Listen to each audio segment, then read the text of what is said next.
Una sola área consta de dos unidades generadoras, una con capacidad nominal de 600 MVA y la otra con 500 MVA, cada una con su respectiva regulación. Operan en paralelo a 60 Hz. Suponiendo que no hay componente de carga, entonces determinar la desviación de la frecuencia y la nueva generación correspondiente a cada unidad. Si la carga varía linealmente con la frecuencia, con la disminución de la carga por cada porcentaje de aumento de la frecuencia, lo que se plantea en las siguientes ecuaciones es calcular la desviación de la frecuencia.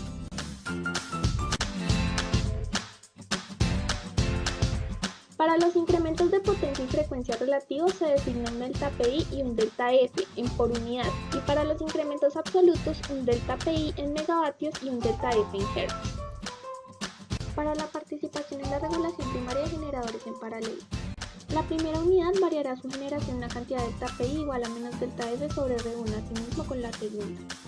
Igualamos las ecuaciones anteriores. La unidad 2 es la que más contribuye a la regulación primaria con mayor porcentaje de potencia respecto a su potencia nominal, teniendo que se produce un aumento de carga de 90 megavatios.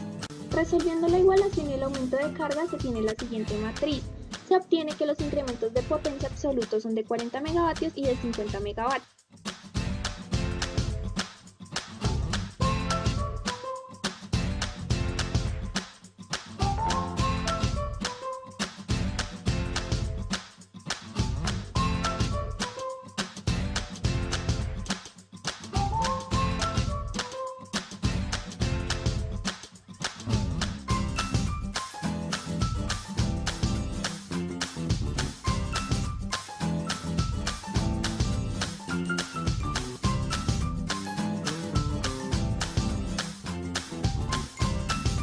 Para el punto B, se va a analizar la desviación de la frecuencia en el régimen permanente y la nueva generación de cada unidad.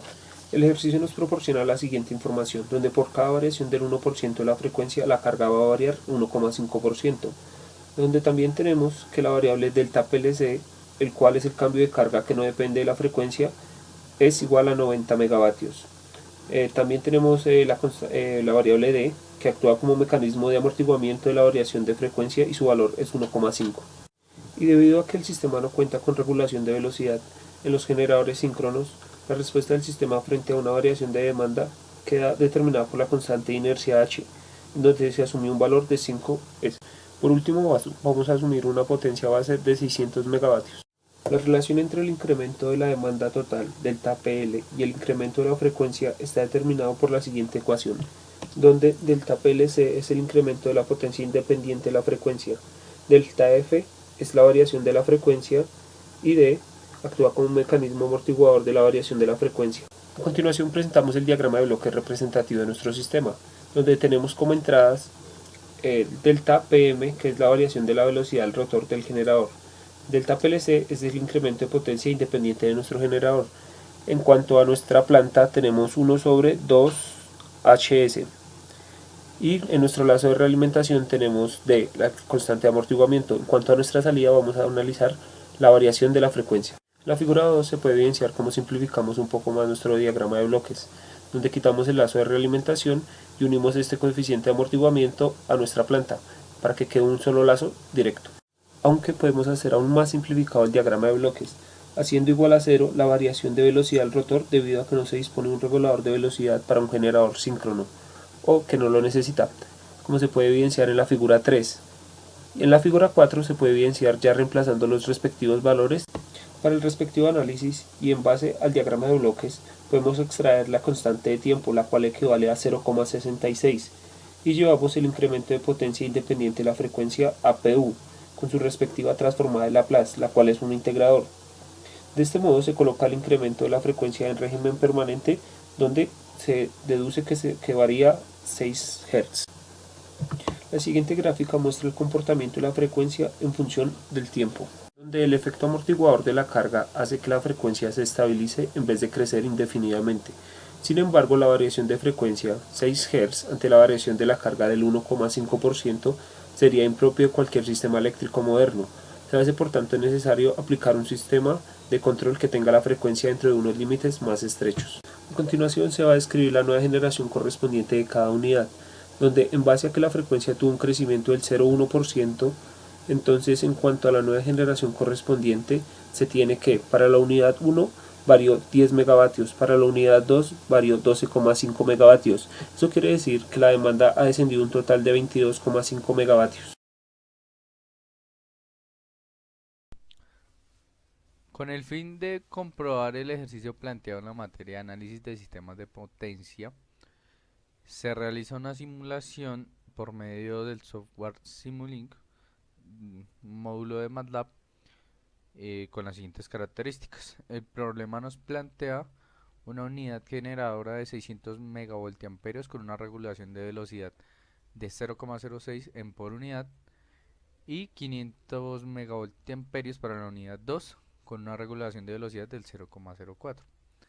En el desarrollo del ejercicio se encuentra la función de transferencia característica de la máquina 1.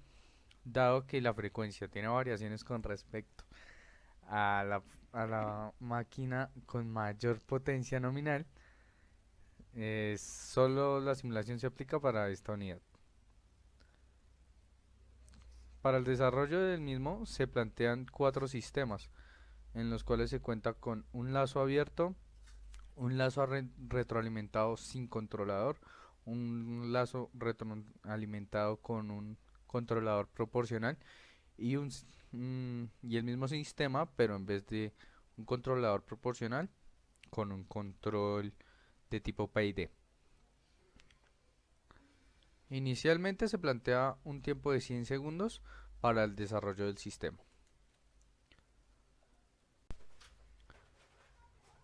Para el sistema de lazo abierto planteado se tiene la siguiente regulación de frecuencia.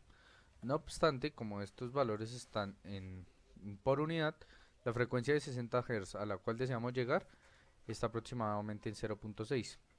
Pero la máquina sin ningún tipo de regulación llega a superar esta franja de frecuencia a la cual podemos trabajar.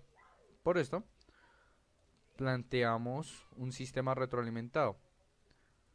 No obstante, para este sistema retroalimentado tenemos que la frecuencia supera en más del 200% a la frecuencia a la cual debemos trabajar la máquina, por lo cual se debe considerar el efecto de 0.06 del controlador proporcional descrito en el ejercicio. No obstante, este 0.06 va ligado a la constante de inercia y a la relación D entre la frecuencia y la potencia de entrada, por lo cual no va a tener una buena actuación sobre el sistema dado que estos parámetros fueron asumidos. Para esto, entonces tenemos que la frecuencia oscila entre 40 Hz y 45 Hz, por lo cual no es óptimo.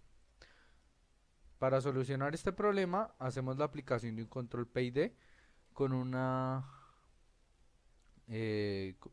control PID con una variable de 0,559 para el control proporcional. Para este caso, obtenemos que en 50 segundos aproximadamente comienza a estabilizar su nivel de frecuencia en 60 Hz, por lo cual este control es óptimo para las variables h y d asumidas para el desarrollo del problema.